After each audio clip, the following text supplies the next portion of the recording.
Hello, screenwriters. We are back for a brand new episode of reading brutal reviews of my script. If you are new here, this is where I read reviews from feedback that I've gotten from places that I submitted my screenplay to, like, say, The Blacklist, Coverfly, Austin Film Festival, and many others.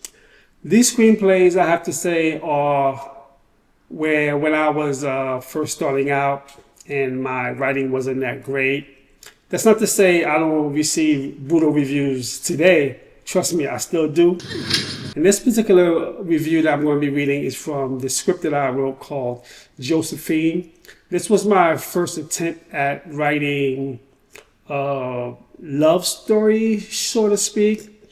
This story is about two friends and what happens when they both fall in love with the same girl, and this girl has ill intentions. I had no idea writing this because during the time when I wrote the script, I've never been in a relationship for more than 2 months, I think. And yeah, let's see what the reviewer had to say about Josephine. This is from The Blacklist. The script's plot is entirely too thin. Actually, this is the second time a reviewer has mentioned my plot is too thin. I need to work on that. The script's plot is entirely too thin to sustain a feature film, as it's based entirely on the issues and failures within a relationship, without giving the audience a reason to invest in either the relationship or the characters. There's a strange lack of context to the relationship.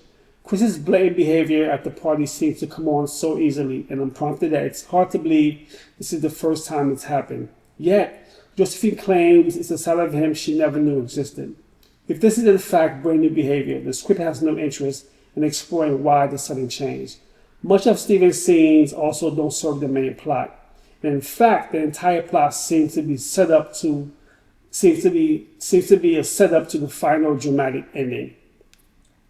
How brutal was this review? From a scale of 1 to 10, I think I would give it a 6. It wasn't that brutal, but it also wasn't that nice neither. As you can see, the plot, the relationship characters, that's not to say that someone has to have experience in relationships to be able to write something like this, but it does help, right? And if I were to write this story again, since then I've had many relationships where I know how relationships are, especially long-term relationships, right? And I don't think I would go back and revisit this story because since then I've gravitated more towards science fiction. This is what I write. Although a lot of my new stories do involve a little love story here and there.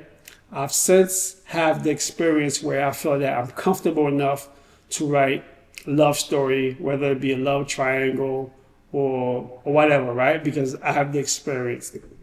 All right. I went to the dentist today and my mouth is hurting. So if I sound a little different, that's why. I wasn't going to record because I'm in pain slightly. However, I really love doing these series like so much, especially the brutal reviews. I didn't think I was going to enjoy it as much. Is there something wrong with me? The fact that I'm enjoying seeing or hearing people tear my work apart. You know what? It's good practice. It's good exercise for when the time comes where agent is giving it to me worse.